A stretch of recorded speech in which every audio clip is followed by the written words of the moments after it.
Nah, saya bakalan duplikasi semua ini, membuat sampel atau contoh nanti kita taruh di bagian kiri. Nah, kita bakalan seleksi logonya ini, kemudian gunakan. Nah, hari ini kita bakalan bikin desain logo lagi. Nah, sekarang saya udah berada di tampilan dashboard dari aplikasinya. Aplikasi yang saya gunakan di sini Vector Ink. Jadi nanti teman-teman bisa download di App Store maupun di Apple Store maupun di Play Store. Nah, ini aplikasinya support di handphone maupun tablet. Saya bakalan bikin lembar kerja baru. Oh ya, aplikasi ini berbayar teman-teman. Teman-teman nanti bisa keluarin budget sekitar 100 ribuan. Tapi buat fiturnya itu bakalan imbang dengan harga yang bakalan teman-teman keluarin. Nggak pala rugi lah teman-teman. Kita bakalan masuk ke layar, saya pilih di sini di 1000 pixel. Nah, sebenarnya kalian nanti bisa atur buat file yang mau kalian simpan di sini. Kalian juga bisa tentukan DPI yang mau kalian buat. Kalau misalkan kalian mau bikin langsung, kalau misalkan mau jual logo ground, nah kalian nanti bisa bikin di angka DPI-nya ini 300. Kalau misalkan buat ukurannya di sini kita bikin 600 dikali 400 pixel. Ini buat ukuran background ataupun canvas kalau kalian mau ngupload ke logo ground. Nah, kali ini saya bakalan gunakan kanvas ini aja. Kalau misalkan kalian mau jual ke Shutterstock, nah itu kalian bisa bikin di angka 4000 dikali 4000 pixel. Nah, sekarang saya bakalan gunakan rectangle. Saya gunakan garis lurus.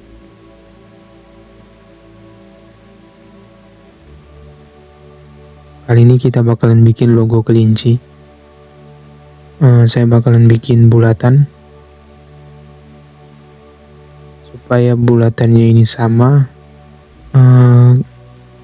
Kita bisa atur bentuk ukurannya terlebih dahulu. Saya buat di satuan 60 dikali 60. Nah, seperti ini. Lingkarannya bakalan kita duplikasi. Selanjutnya teman-teman bisa klik ini supaya skalanya bisa sama, dan klik ini supaya nanti pas kita tarik bulatan itu tetap berada di tengah.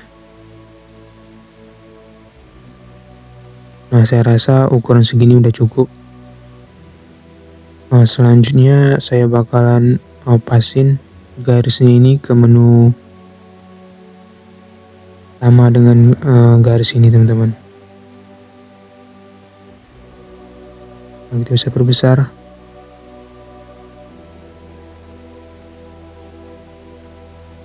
Nah, kalau udah sama kita bakalan duplikasi lagi. Kita buat di sini. Kita samakan di pojoknya ini.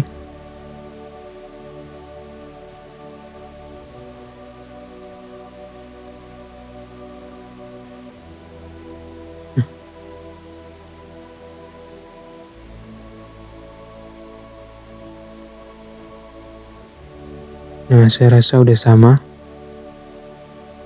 Nah, selanjutnya kita bakalan duplikasi buat nandain dua icon sekaligus. Kalian teman-teman bisa klik icon jari.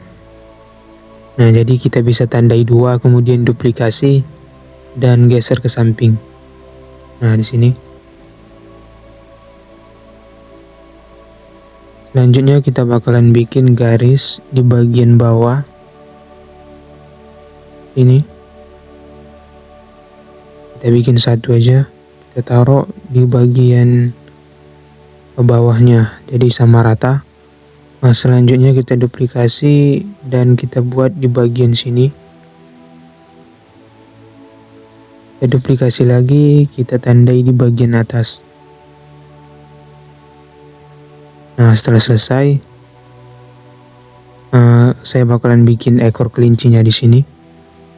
Kita bakalan bikin lingkaran supaya sama. Kita tentukan ukurannya ini Kita buat di angka 25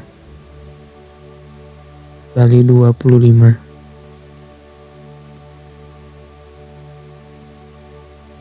Nah, saya bakalan duplikasi semua ini, membuat sampel atau contoh nanti kita taruh di bagian kiri. Nah, kita bakalan seleksi logonya ini, kemudian gunakan selection tool. Kita pilih bagian logo yang mau kita ambil. Pertama kita mau ngambil bulatannya, selanjutnya kita ambil bagian yang ini.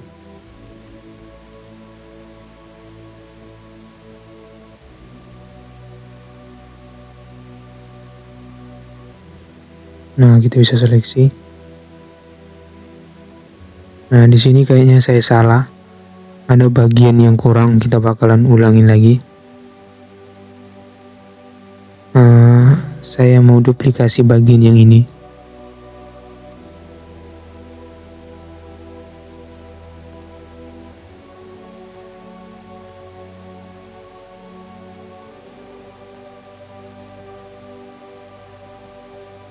Ya, bikin di sini. Saya juga mau duplikasi bagian yang ini. Nah, sekarang udah selesai. Baru kita seleksi ulang dan kita klik selection tool. Pertama kita ambil bagian yang ini dulu. Selanjutnya saya bakalan ambil bagian yang ini.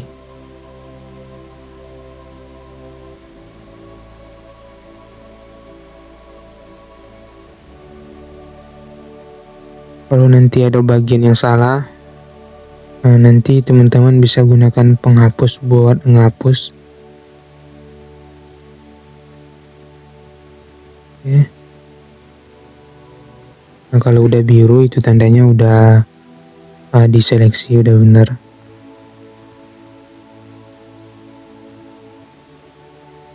Nah, setelah semua selesai, kita bisa klik icon yang tanda panah seperti kursor mouse. Nah, bagian logonya udah kita ambil. Jadi logo ini terinspirasi saya niru dari Pinterest. Jadi ini duplikasi, bukan asli logo yang saya bikin. Logo ini nanti nggak bisa saya jual. Nah, kalau misalkan teman-teman mau jual ke Logo Ground atau ke Shutterstock, pastikan logonya itu benar-benar murni karya teman-teman. Nah, selanjutnya saya bakalan bikin ke tengah.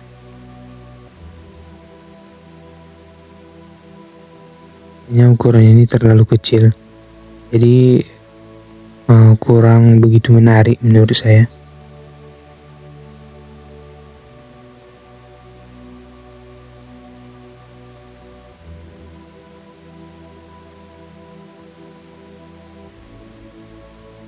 Nah, setelah selesai, kita bisa bikin warnanya ini warna mungkin hijau.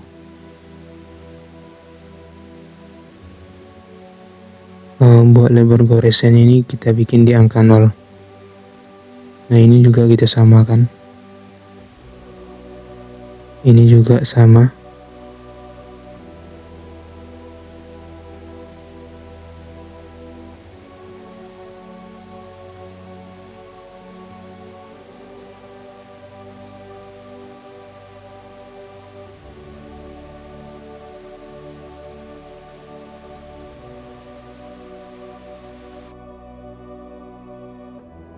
Setelah itu kita bakalan gabung logonya.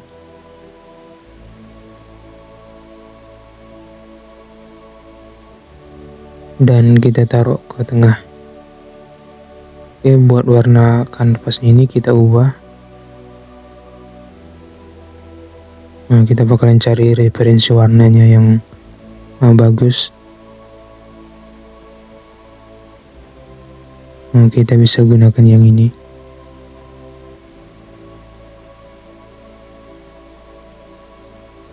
Nah, ini nggak terlalu kelihatan. Nah, saya rasa saya bakal menggunakan logo yang background yang ini.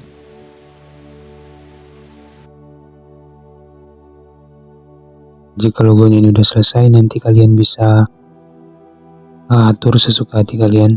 Misalkan di sini saya mau hapus bagian contohnya ini,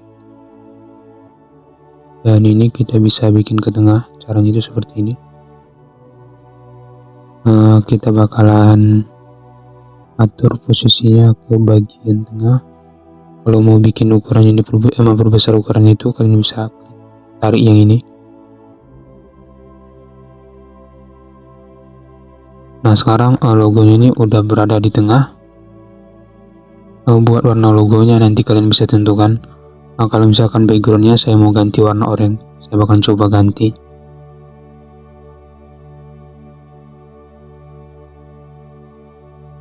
Saya mau gunakan bagian oranye yang ini.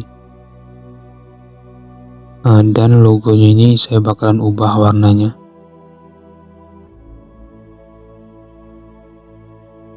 Kayaknya kurang bagus. Kita cari referensi warna.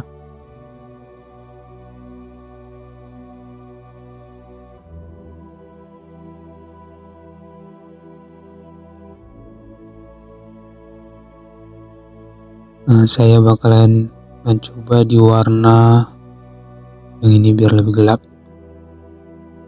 Jadi kalau misalkan kalian mau jual ke Shutterstock, nah kalian bisa bikin di ukurannya itu 4000 dikali 4000 pixel. Kalian bisa ubah di sini. Kemudian untuk formatnya kalian bisa simpan di format SVG. Kemudian nanti kalian convert ke APS. Jangan kalian simpan di format JPEG. Nah, di sini. Kalau misalkan kalian simpan di format JPEG kemudian convert ke APS, nah itu yang kalian jual bukan vektor tapi cuman gambar. Bedanya vektor dengan gambar tuh dimana kalau misalkan kalian jual vektor, para klien atau pembeli itu bisa ngedit lagi hasil logonya ini. Misalkan mereka mau ubah mulai dari warna dan juga bentuknya. Sementara kalau gambar mereka cuma dapat dari mulai persegi ini.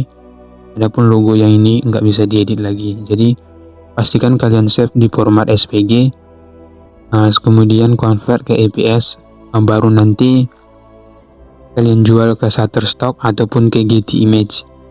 Nah, seperti itu. Jadi jangan sampai kalian salah simpan ataupun salah format.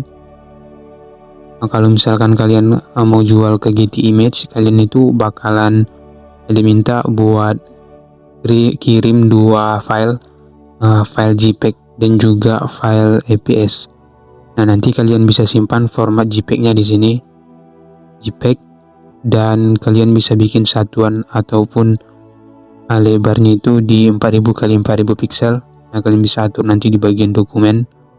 Nah, selanjutnya kalian simpan. Kalian bisa nanti jual ke Getty Image dengan ukuran yang sama dan nama file yang sama. Kalau misalkan JPEG ini beda, biasanya kalau misalkan kalian langsung simpan, itu namanya bakalan angka, misalkan 321 kayak seperti itu. Nanti kalian bisa ubah file namanya itu dan samakan di format APS. Semoga ini bermanfaat. Jangan lupa subscribe. Assalamualaikum warahmatullahi wabarakatuh.